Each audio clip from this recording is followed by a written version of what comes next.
Понеже се казва добър вечер много пъти, аз пък ще кажа на здраве за всички хубави разкази до сега. Дойде време да прочета нещо и на самата Гери Турийска. То се казва Северина.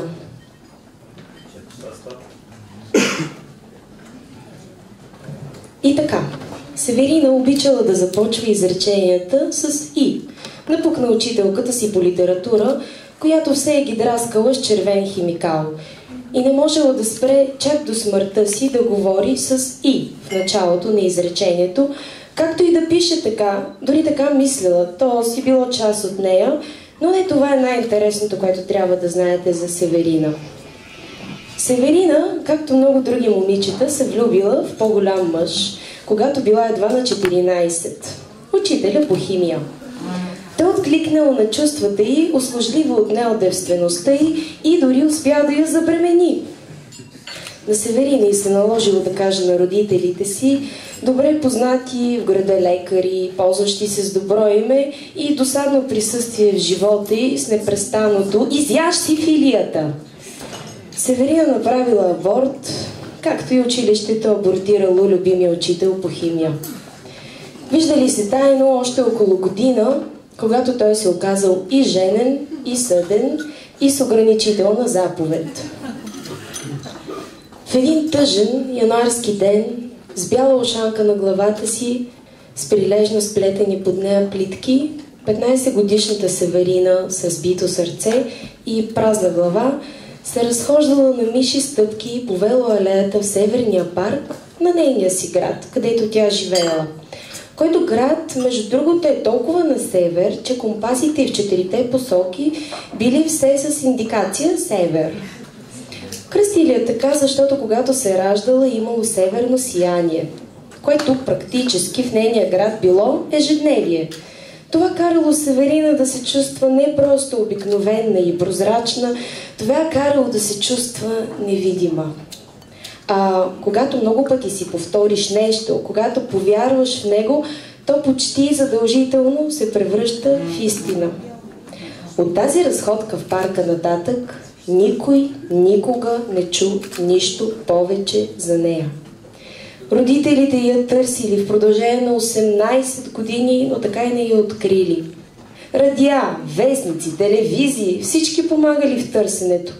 Разбира се, заподозрян бил учителят по химия, който освен, че нищо не знаел, бил изкаран и виновен. Гневът на родителите на Северинини се стоварил върху плещите му и той първо опитал с добро. След това видял, че не става и опитал с лошо. Заплашил ги, че ако още веднъж го обезпокоят, ще направи така, че и те да изчезнат. Което на полицаите прозвучало като самопризнание, да го осъдили и той се самоубил с ножица, като пробил артерията на вената си часове преди да го вкарат в затвора. Ножицата била немска. Но нека се върнем отново на разходката в парка, по велоалеята, на която никой никога не е карал колело, защото било наистина много студено в този северен парк. И не просто никой не карал колело на тази алея, никой дори не се бил разхождал по нея, защото все била заледена и хлъзгава, тъй като не се почиствала, понеже никой не карал колело на нея. А тя всъщност била много хубава велоалея. Северина наистина била първият човек на целия свят, който стъпвал на нея, за да измине дължината й от единия край на парка до другия. Нощта накапала бялото небе с мастилената си капка и го покрила до тъмно лилаво. Нямало звезди, нямало луна, нямало млечен път. Само северното сияние се блъскало като обезглавена змия под похлопака над главата й. Така се мятало, че Северина чувала високочестотното свистене на опашката му. Точно на края на велоалеята тя спряла и вдигнала очи, за да погледне борбата му. И както си седяла така, заклявам се, че не лъжа, сиянието изведнъж застинало и повече не помръднало изобщо. Даже започнало да избледнява и изчезнало съвсем.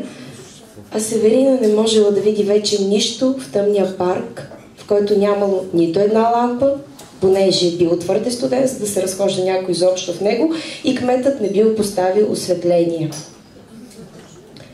Аз си знаех, че така ще стане. Казала си тя и излязла от велоалеята. Походила насам-натам, изгубила се съвсем, защото изобщо не трябвало да излиза от велоалеята, а да се върне обратно по нея, както като влак на релси към първоначалната си гара. Ходила сигурно часове, макар че и дни може да са били, а нощта не си отивала. Нито пък сиянието се връщало. Накрая седнала на една пейка и замръзнала, както замръзват ледените формички. Станала съвсем гладка, като скулптура, която обаче никой не може да види, защото било, нали, тъмно. След около 28 дни слънцето отново изгряло и разтопило напълно леденото момиче.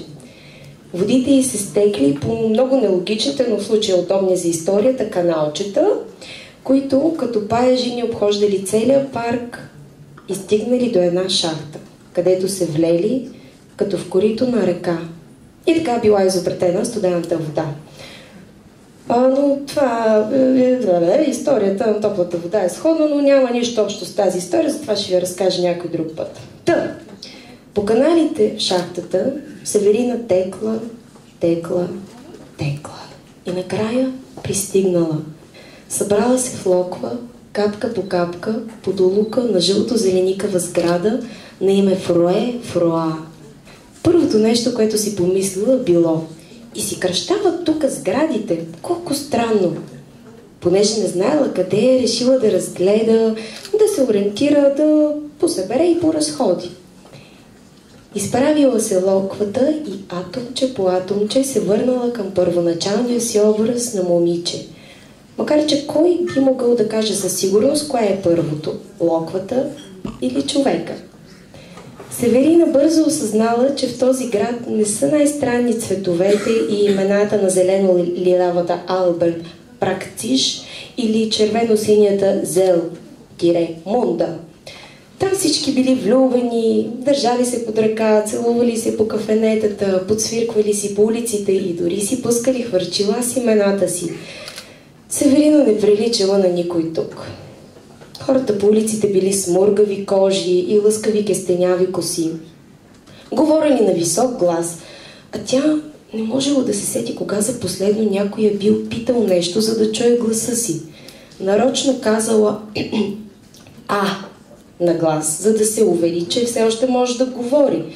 След краткия саундчек, Северина, както си била чисто гола, забравих да го кажа по-рано, както си била чисто гола, Северина застанала до фонтана на павирания площад на града и силно извикана към забързаните влюбени, които жужжали като пчели и правили странни движения с крайниците си, като това и това.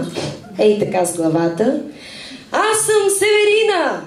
И аз! Отвърнали всички в хор, след което продължили да зззкат.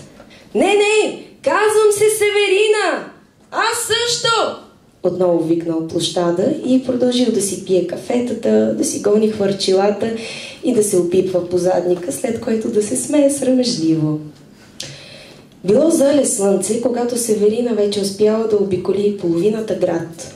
Бързо осъзнала, че мащабите на грачето далеч не надхвърлят онова, в което била родена, но пък имало поне 5 пъти повече хора. И нищо чудно, помислила си тя, при положение, че тук всички само за любов говорят и вероятно това правят по цял ден. Времето било все топло, всички били в добро настроение и празнували дните от седмицата точно в 8 вечерта, като за всеки си имало различна по вид заря. Нямало новинарски емисии, просто защото в този град нищо лошо никога не се било случвало. Северина бързо свикнала и само след няколко месеца започнала също да се смее, да танцува на площада под зарята и да усеща нещо, което местните наричали щастие. Макар че тя не била съвсем сигурна за какво говорят. Кожата й започнала да потъмнява, в нея били влюбени поне 8 мъже, далеч по-красиви и интересни от учителя по химия. Като цяло било мега яко да си Северина и да си там. За миг дори не се сещала за родния си север, забравила живота си от преди този момент и ако не била бялорусата и коса, щяла съвсем да се слее с пейзажа. Плитките и още нещо. Северина не успявала, а наистина много се старала да отвърне на топлите чувства на обожателите си. Разбивала сърце след сърце, казала не след не. Но най-лошото било, че вместо влюбените в нея мъже да стават по-малко, броят им се увеличава всеки изминал ден. Така, един ден, тя се озовала заключена в бялата къща Дън Джин, където старица на име Весела я взела под опеката си. Пред вратата й се отълпели мъже с цветя, които пеели своите песни и чието хвърчила се оплитали едно в друго, което пък предизвиквало суматоха невиждана досега. Така се оплитали канапите им, че мъжете изоставили символите си на любов и се прибирали с празни ръце и сърца, обратно в шарените си къщи. Толкова много станали убитите от Северина хвърчила, че скоро къщата се увила в тях до степен, не позволяваща нито прозорец, нито врата да бъдат отворени. Съвсем скоро най-веселият град, познат на историята, се превърнал в сметище. Красотата на Северина била покорила те, що има мъж, а за останалите жени не останало и едно сърце. Площадът тънал в бурени, които чакали BTV да организира ден за почистване. Кафенетата пустеели, както никога досега, а вместо весели и танци, зад затворените врати и прозорци на къщите се чувал тих плач. Една нощ, когато всички вече били отдавна заспали, Северина успяла да се промуши през един от прозорците и излязла от къщата. Тръгнала по улиците на града, а многозвездното небе оправдало счупените улични лампи с ярката си светлина. В полунощ звездите започнали една по една да падат, докато не останала нито една. Северина не знала, че можеш да си пожелаваш неща, когато звездите падат, понеже никога преди това така или иначе не била виждала звезди. На тяхно място изгряло северното сияние, което замятало змийската си глава и заблъскало право в сърцето й. За първи път от тогава тя се почувствала у дома си. След седмица завалял и сняг, покрил покривите на къщите, дворовете и площада. Всичко побеляло толкова равномерно, че нито един цвят не пробивал дебелата покривка на студа. Небето надвиснало на сантиметри над главите на жителите на града и настъпила свирепа зима. Северина нямало с кого да сподели новопоявилото се въодушевление, защото всички били здраво залостили вратите и сърцата си на топло пред домашните си камини. По-възрастните, които оцелели, разказват, че масово хората там се пропили и някои се самоубивали с немски ножици, а трети полудели и мистериозно изчезнали в Южния парк. Най-красивото момиче, виждало някога в региона, Северина, също изчезнало безследно. Някои легенди предполагат, че тя се вледенила докато седяла на върха на градския фонтан, а с идването на пролета, което отнело 5 десетилетия, местните жители пребоядисали фонтана, а изваяното й като скулптура тяло останало да напомня за най-дългата зима.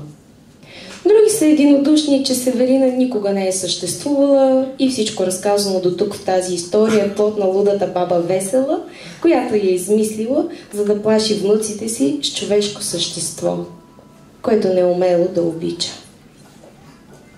След теб чете Станимир Гълъв. Аплодисменти за Гери Туринска.